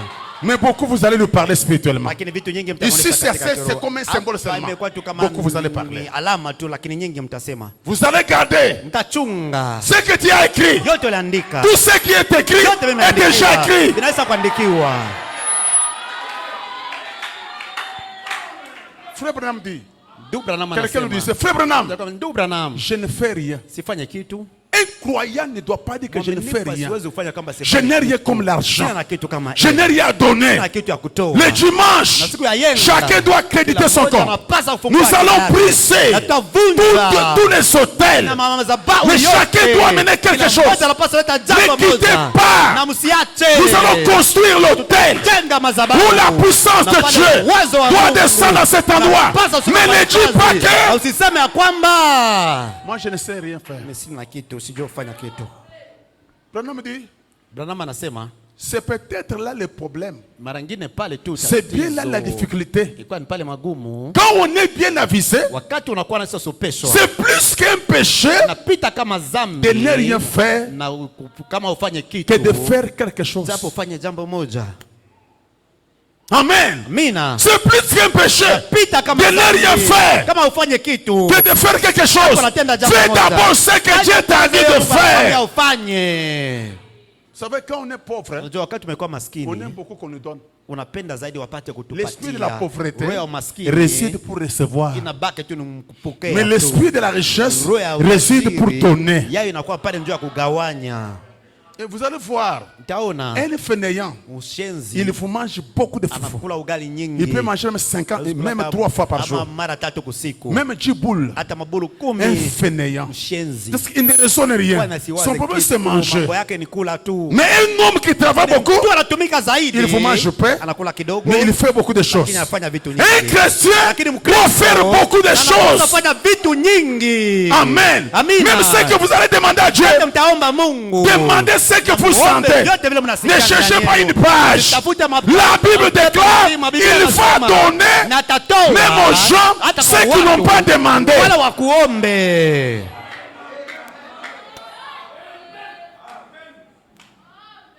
De ne rien faire, Na c'est un kukosa péché. kufanya kitu imekuwa ni Frère zambi. Branham dit, Ndio maana anasema c'est juste. ni haki. Celui qui sait faire ce qui est bien Ule anajua kufanya vile imekuwa vizuri et qui ne le fait pas, na sifanye commet un péché. anafanya zambi. Vous devez vous préparer. Na mnapaswa La pire des kujitayarisha. choses Kitu kibaya zaidi que vous puissiez faire, kile mnaweza c'est de ne kufanya rien faire. na ni kukosa kufanya Ne rien chochote. faire à ce sujet. Na usifanye chochote kuhusu ile mambo. Quand tu ne fais rien ici à Na ufanye l'église, kitu hapa kanisani. tu ne fais Na rien. ufanye kitu. C'est le plus pire des Na ni péchés. kitu ni zambi moja mbaya zaidi. Chaque croyant kila doit mwaminifu faire quelque chose. anapaswa kutenda jambo moja. Chaque croyant Kila doit faire quelque mwaminifu chose. anapaswa kutenda Que jambo tu sois moja. enfant, Uje que mtoto, on doit faire quelque chose. anapaswa kutenda. Quand tu dis, moi je ne dois pas rien faire, Sasa mimi sitafanya kitu, c'est déjà un péché. ni dhambi. On va bloquer ton compte. Utafunga akiba yako, On va bloquer ton compte. utafunga akiba yako. Maintenant, frère Branham dit, Sasa ndugu Brahma anasema, levez vite un peu, faisons passer, puis napandisha kwanza haraka. il dit ceci quelque chose. Anasema hivi jambo moja, Il parle de Life Tabernacle. anasema ndio Life Maskani. Il se lève et dit ceci. Anasema hivi, Il dit quelque chose. anasema jambo moja, Fais monter vite, frère. pandisha haraka ndugu. Il dit quoi, c'est faire me descendre Pale, là-bas. pale, pale. 53. 53. La même responsabilité Na madaraka moja moja repose ce soir na kwa jioni ya sur leo Life Tabernacle. Life Maskani Et si d'autres églises, na makanisa et si les mengine. églises de Fréco, allons souvenir, Dieu Kanisa la est Lord ici, Church na kululu faisant un saut. eko hapa na kwa Il ne s'agit pas na ikuhusu de ce que vous faites, ya vyote mnakuwa mais mnafanya, parfois, lakini mara ce que nyingine, vous manquez de yote faire. mnakosa kufanya. Faites quelque chose Mfanye à jambo ce moja sujet. kuhusu hii mambo. Creusez de tout cœur, Imbe kwa moyo wote. de tout cœur, Kwa moyo wote. afin Kwa que hivyo ya kwamba ce jour de jugement, siku ya hukumu, quand il viendra, wakati atakuja, que nous puissions dire, tupate kusema oh Dieu, Oh, Mungu, j'ai fait mieux que je nilifanya puis vizuri kama vile niliweza. dans ce que je l'ai vu. Katika vyote vile mimi nimuona. Amen. Nilifanya, amina. Lorsque nous savons ce que nous pouvons faire, Na wakati unajua vile tunapaswa kufanya, c'est tout ce qui est attendu. na ni vile vyote wewe unakuwa na chunga. Quand tu dis tu ne fais rien, Wakati unasema ufanye kitu, il n'y aura rien. hautapata kitu. Pour avoir quelque chose, Na kwa tu kupata dois kile faire jambo quelque lolote, chose. unapaswa nao kutenda jambo lolote. Maintenant, ce soir, Na sasa jioni ya leo nous appelons aussi l'agent du ciel. tunaita tu L'agent du ciel. na ule kijakazi wa mbingu. Il y a des espions ici. Kuna wapelelezi hapa. Je vois à la maison, Kwani nyumbani, n'importe où, na popote. mais ne craignez pas. Lakini msiogope. Il y a aussi un agent secret Kijakazi wa kuchunga qui est dans cette salle. kuja na chumba hili. Cet agent secret, Kijakazi il connaît ton cœur, anajua moyo wako. il connaît ta situation, Anajua mambo il yako. connaît ce que tu traverses. Vyote vile Ne unafanya hivi. crains rien. Usiogope kitu. N'ayez pas peur. Usiwe na Quelle que hoga. soit la maladie, Hata magonjwa quelle que soit la yanayojali. situation, Hata mambo yako qui est à la yanayojali. maison, Na uje qui est nyumbani. n'importe où, Kuja popote. n'ayez pas peur. Msiwe na Nous hoga. avons l'argent Unakuwa na kijakazi. secret de Dieu. Mjasiri wa Branham a Mungu. dit, Branham c'est le anasema, Saint-Esprit. yani Roho Le Mtakatifu. Saint-Esprit Roho est dans cet Mtakatifu. auditoire. Inakuwa Ce ndani ya soir, hii jioni il leo. va briser, Itavunja. il va libérer, Itatia huru. il va condamner Itahukumu. tous les esprits mauvais Pepo qui yote vous maovu. tourmentent. Ya mabaya. Chez vous, Kwenu nyumbani. ici, Hapa. nous allons les condamner. Na utahukumu. Mettez-vous tous debout. Simama sisi wote. Est-ce que vous êtes à l'église? Tunakwenda na kanisa. Ce soir, Jioni ya leo nous condamnons. utahukumu. Amen. Amen.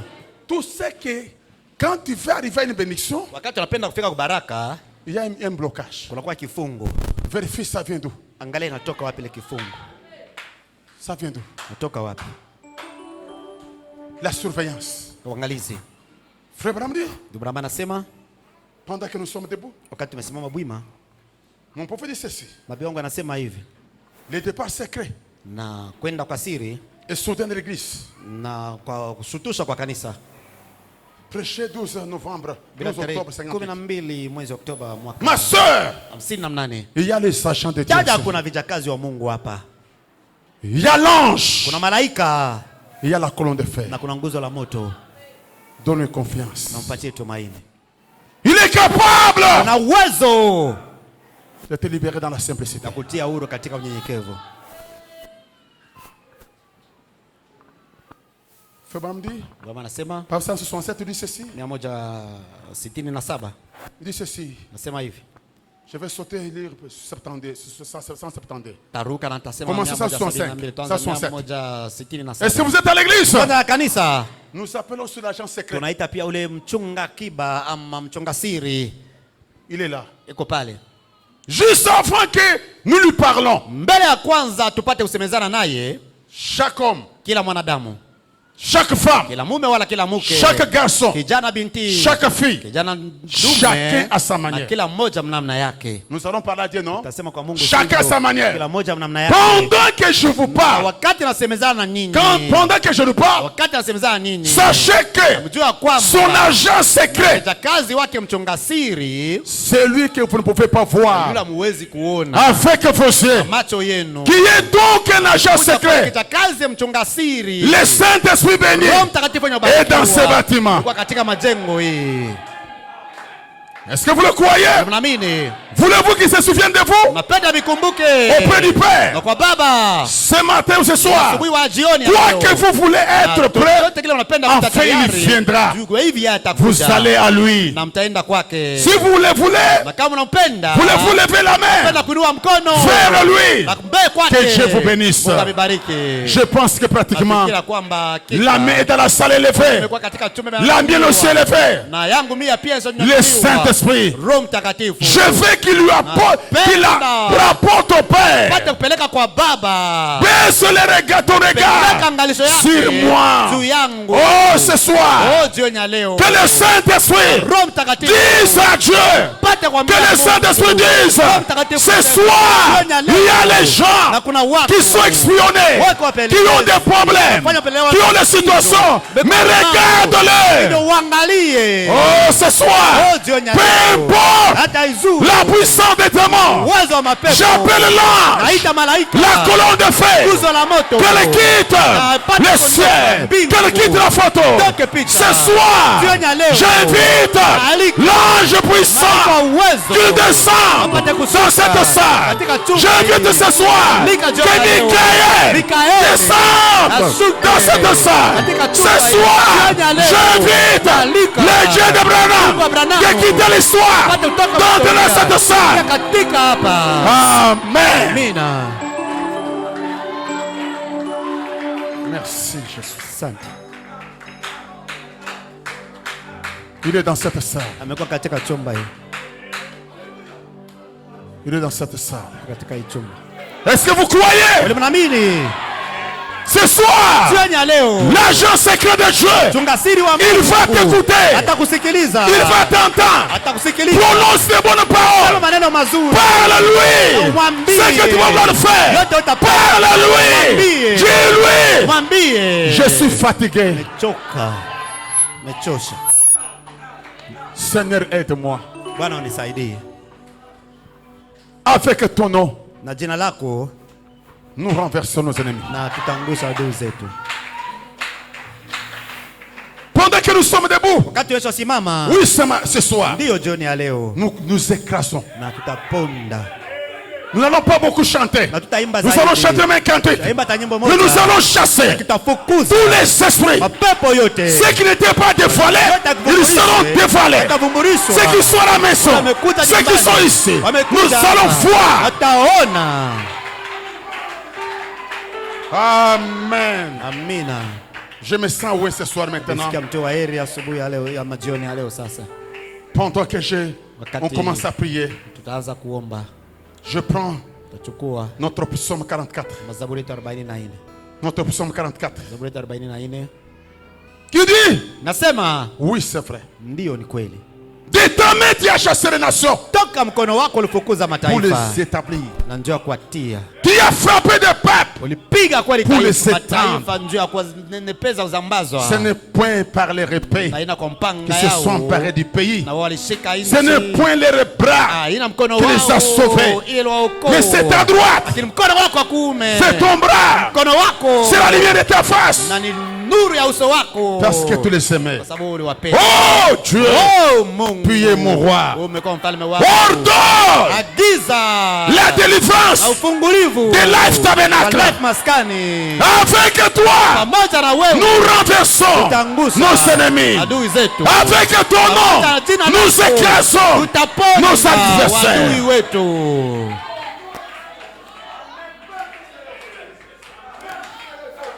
L'offrande divine, l'offrande divine, brillera mon cœur, le feu divin, le fin divin, brillera mon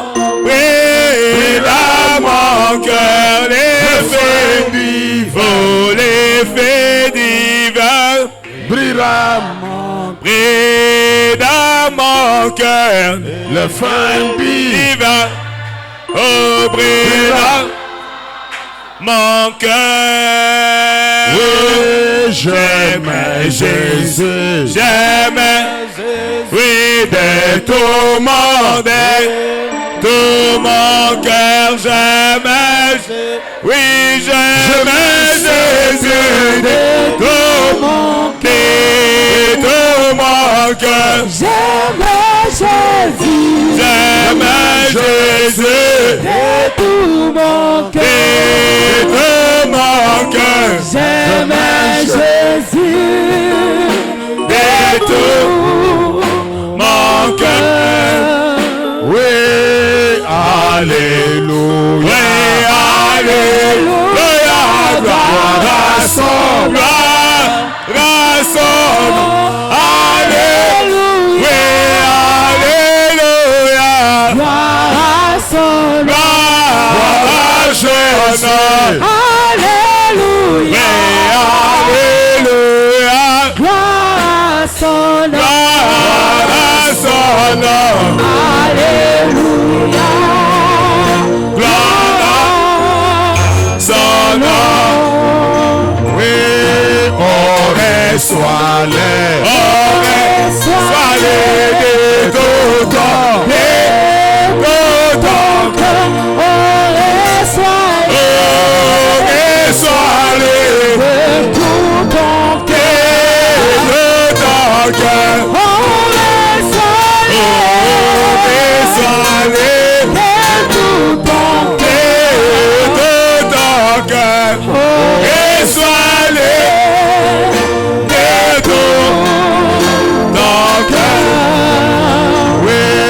Je les reçois. Je les avec moi. Avec mon nom, je les Je les reçois avec mon nom, avec bonheur. je les Je les reçois avec mon nom, avec bonheur. je les avec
Nous allons prier le Seigneur.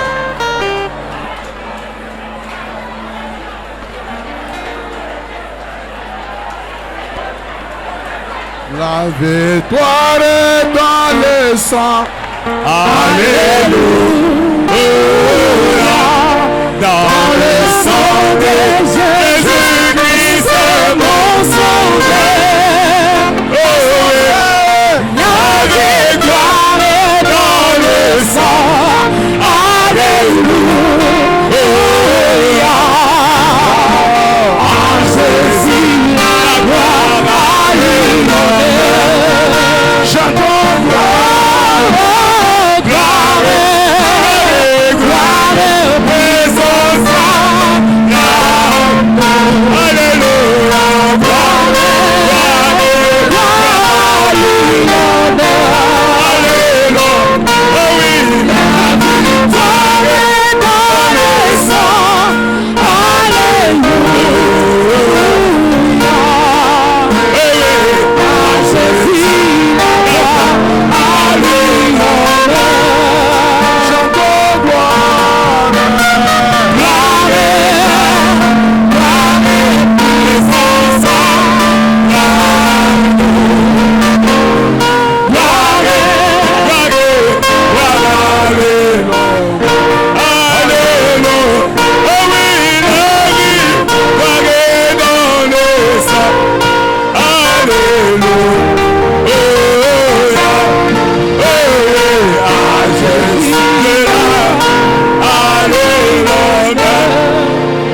Maintenant,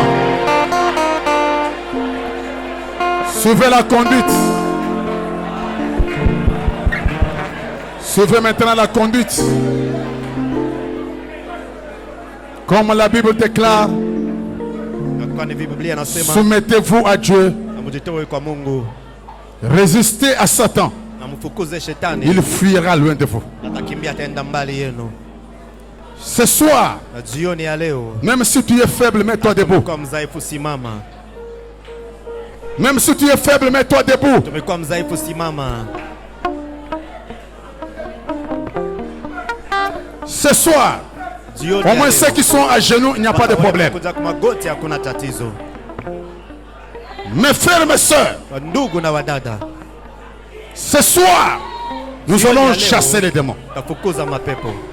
Frère Branham a dit, Branham Dieu nous anasema, a donné l'autorité Mungu alitupatia kweli mamlaka de chasser ya kufukuza avec la foi, na imani avec la fermeté. na kweli na nguvu yote.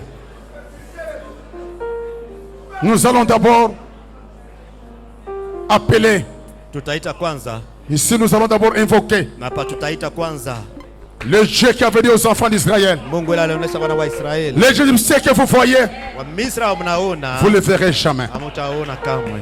Cette colonne de feu-là, Nguzo la moto ile, c'est la même colonne de feu nguzo la moto moja qui a moja, croisé William Branham. kutana William Arombra, C'est l'ange du Seigneur. malaika wa Bwana. Frère Branham a dit, Ndugu Branham il est dans anasema, ce soir, dans cette salle. jioni katika chumba Il hiki, est dans cette salle. kwa katika hii Il chumba, expecte chacun. na amekuwa kando ya Peu kila importe mmoja. ton problème. Hata tatizo yako Il est dans cette gani, salle. amekuwa katika hii chumba. Si Jésus est Seigneur, Yesu yeye ni Bwana, il doit régner. pasa kutawala, Il doit chasser. pasa kufukuza, Il doit condamner. hukumu.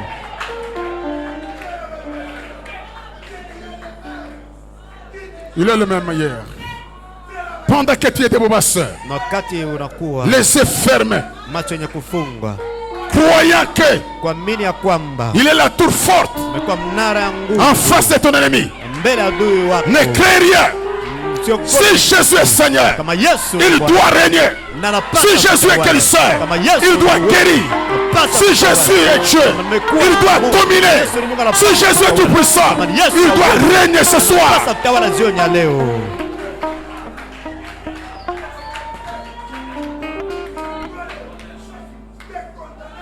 Maintenant, Sasa tous les esprits mapepo yote qui ne veulent jamais haipende que kama j'arrive à ma bénédiction, fike baraka zangu. tous les esprits Mapepo qui yote m'actionnent, inapelelezi qui sont en train de m'espionner wanafanya upelelezi, wanakuja kwa upelelezi dans le mariage, katika ndoa, dans ma vie, katika maisha yangu, dans la maison, katika nyumba yangu. On va prier pour 3 minutes seulement. Na Prions tous 3 minutes. Taomba hata muda Condamnons ces esprits. na tukumu ile mapepo.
Je condamne.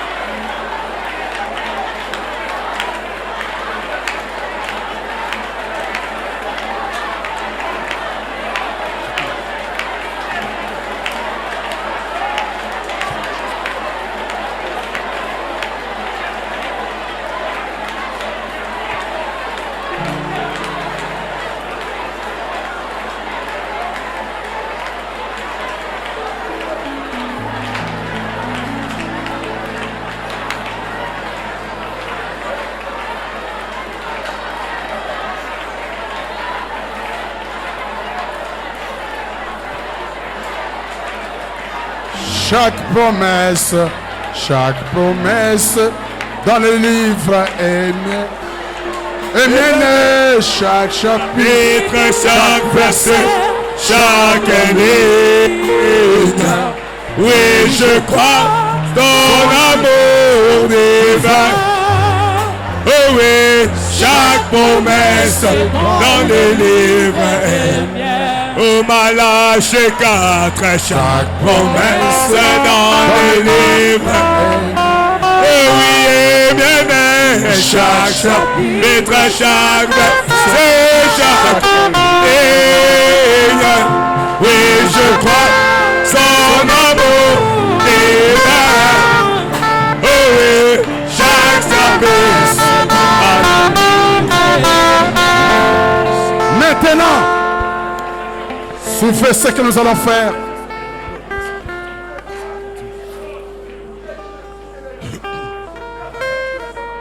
Vous allez répéter avec moi la prière. Na mtasema kesha mimi sala.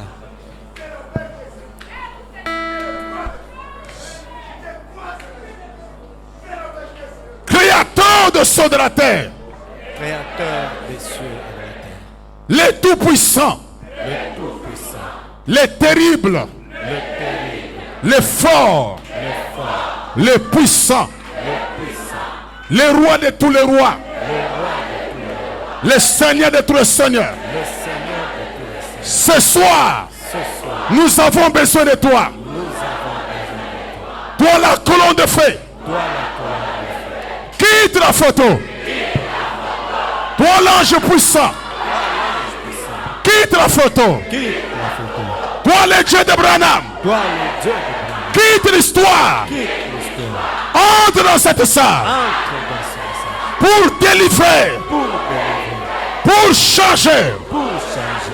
Tous les destins Tous les destins de Satan. de Satan. Toutes les maladies. Toutes les maladies. toute la pauvreté, toute la misère, tout le blocage dans les affaires, dans ma vie, chez moi à la maison, partout, cette surveillance de Satan. Toi, Seigneur Jésus, quitte l'histoire. Viens ce soir. Je condamne toutes les œuvres ténébreuses de Satan. Au nom de Jésus, libère ma vie, libère ma santé, libère ma maison, libère mes affaires, libère ma vie. Ce soir, lève ta puissance. Ce soir, que Michael descende, qu'il écrase toutes les œuvres de Satan. Avec toi Jésus, nous renversons tous les desseins de Satan. Avec ton nom, nous écrasons nos adversaires. Avec toi, nous prenons l'autorité. Nous devons régner. Nous devons contrôler toutes les affaires. Seigneur, nous croyons que tu l'as fait et que tu as accompli cela. Au nom de Jésus. Au nom de Jésus. Au nom de Jésus. Au nom de Jésus. Au nom de Jésus. Au nom du Seigneur Jésus. Règne. Domine dans ma vie. Amen.